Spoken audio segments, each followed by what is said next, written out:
Hey friends, welcome back to another Seed Talk with Lisa and Layne. Hey Layne. Hello, are you ready to wrap up our Fall Flower Spotlight series? I am, and I happen to have insider information that I know what it is this week. And I have to tell you, I'm excited because we've had the best crop of it this year from our first year planting that I'm excited to talk about it. Yeah, and it's not a flower. And it's not really a flower, but more in demand than most flowers. True. Yeah. All right, Layne, what is up? Well, I know what's up this week. So take it away, Layne. All right, so today we're going to be finishing up our Fall Flower Spotlight series where we've been featuring a different warm season plant every week that we love planting out specifically for fall blooms or, in this case, fall foliage. So today we're going to be talking about a very elegant, aromatic foliage plant that is a favorite of koalas as well as humans alike. And of course, we're talking about eucalyptus. Lisa, why is eucalyptus such a favorite fall crop for you? Well, I think that I could probably cut it earlier in the season, but we don't for two reasons.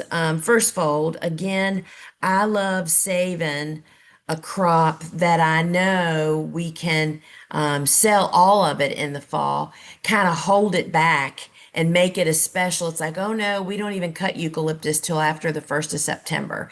Do you know what I mean? To give customers something to look forward to. But also, because we practice that, we've learned that that really takes away the trying to decide, is this stem really mature enough? Is the tip really developed enough that it's not going to shrivel? We've just had less issue with that by practicing that. And so it's made it easier for the people cutting, and it just kind of built up a lot of demand for the 1st of September, like a fall showcase. Oh no, she doesn't have that till fall. Do you know what I mean? It was just always Yeah. a really nice marketing thing too. I love that. It's such a benefit as a flower farmer to be able to hold off on something and not have the pressure of, oh, it's blooming. I have to cut this right now or it's going to go bad. I love how it has a wider window of harvest in that way. Yes, I totally agree with that. And we just have to exercise self-control. It's like I can remember being desperate, needing, I mean, like, oh my gosh, we need filler for bouquets this week. Well, that's not what I want to do with my eucalyptus most often. Most frequently, we could certainly get more value out of it selling it by the stem or in bunches. But, just kind of pace yourself, and because it is definitely a favorite. It is. Could you talk about the timing of when you typically plant your eucalyptus out? It's not like some of the other flowers we've featured where you might plant multiple successions in a year, and it's also one that you actually start quite a bit earlier than your other warm season plants. Right. So eucalyptus is historically the first seed I start in the new year. I mean, I take the month of December off seed starting, not because there aren't seeds that could be started, but I just don't, I want to take the month off from taking care of seedling babies.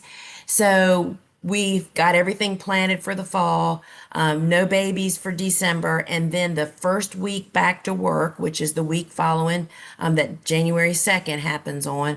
The first job is seed starting. That's primarily what we're doing that time of the year in planting. And eucalyptus is the first seed that I start because it's very similar. If you're a flower farmer, you're familiar with Lysianthus. It is another super slow grower. It's not slow to germinate, nor is Lysianthus for that fact. Both of them, we get to germinate in 7 days or less typically. It's the growing up that just is very slow, which makes it very painful because, to grow any plant indoors for 12 to 16 weeks, I mean, there's a lot of ways you can kill them. The most frequent flyer, the one that even I struggle with, is overwatering them. Because they aren't vigorous growers. They don't have this vigorous root system like a marigold would. I mean, marigolds are like asking for straws to suck the water up they want so much, right? Yes. Not eucalyptus, because, if you compare a marigold to eucalyptus, marigolds have all these visible roots and they're just coming out of the blocks.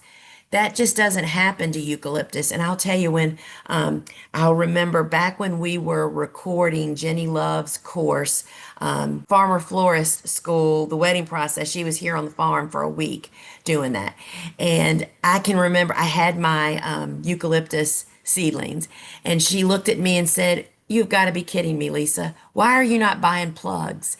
And she said, "I'm giving you the okay that it's okay to not grow your own, especially in volume, right?" And it's because she, like every other flower farmer, it's a long haul and it's really difficult. You have to get really good and in tune with your transplants. And not farmers don't typically have that time allowment to actually do that. Um, so there's just a lot of different ways. They're slow growers, and it's the first seed, but we grow beautiful eucalyptus transplants. We start them in the 3/4 inch block, and when they're about 2 or 3 weeks old, I bump them up to the 2 inch block, and they go on to become just gorgeous 5 inch transplants that we put in the ground right at our last spring frost date. And we Yes. give them protection.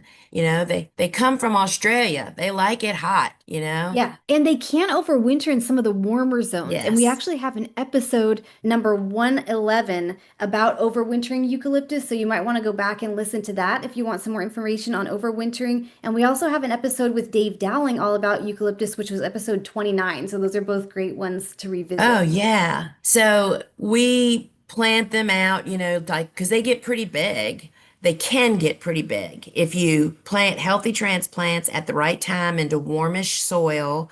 Our plants are over my head and they were just started this January. That does not typically happen. And so this has been a really great year for eucalyptus on my farm. And it's because we've been a little low on rain. And I think, that's the Australian environment where they come from. So that kind of makes sense. How in demand was eucalyptus for you specifically in the fall? Every stick would be gone. So I can remember when we had our members only market here on the farm. I mean, first off, when fall comes, which is why I'm such a great planter for fall crops, we realize that spring is the highest demand, and then you kind of hit summer where we were still pretty busy, but not at the level that you were in spring. And then the minute that those kids go back to college or back to school, the mamas and daddies that are the flower people are just ready to roll and start partying again. We would be so busy in the fall. And if we had a bucket of eucalyptus stems, I mean, they're the first flower to go. People would come in and pick up five, to put in their one bouquet instead of just taking one. So in demand, it adds fragrance. It's a beautiful color. I absolutely love the parvula gum, which has the small leaf on it.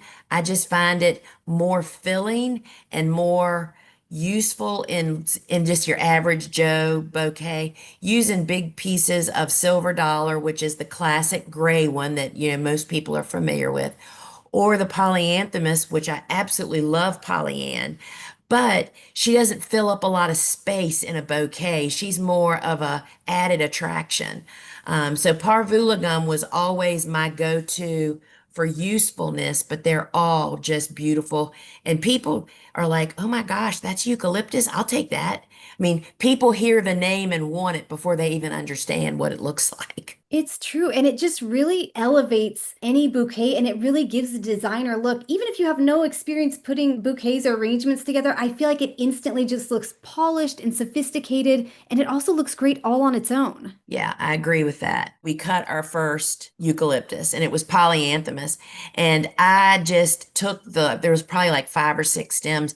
I just took those in my house and that was the arrangement. And they were Yeah. absolutely beautiful. And we are looking at, if you're watching the video version of this podcast, parvulagum is on the left and polyanthemus is on the right. And I think that they're a crop that takes patience, for people that feel like they take too long. I mean, just think how we plant perennials this year, and it's usually, 18 months before they really put on the dog. You do that with eucalyptus. You plant it, you have it ready to go in the ground at your earliest warm date, and then we hoop and cover it just to heat it and get it really well rooted in. And it's so worth it. So worth it. We love it. All right, well, that was it for our Fall Flower Spotlight series. We're planning on having our next episode in early December, so be on the lookout for that. Meanwhile, we would love to hear which flowers are your favorites for growing in the fall, so please feel free to leave a comment over on YouTube, or you can use the form linked in the show notes. And thank you so much for joining us throughout this series, and please be sure to follow or subscribe wherever you're watching or listening so you won't miss any of our future episodes. Well, friends, remember that over at thegardenersworkshop.com, you can sign up for our farm news and never miss out on anything. All right, friends, until we meet again, ciao. Bye.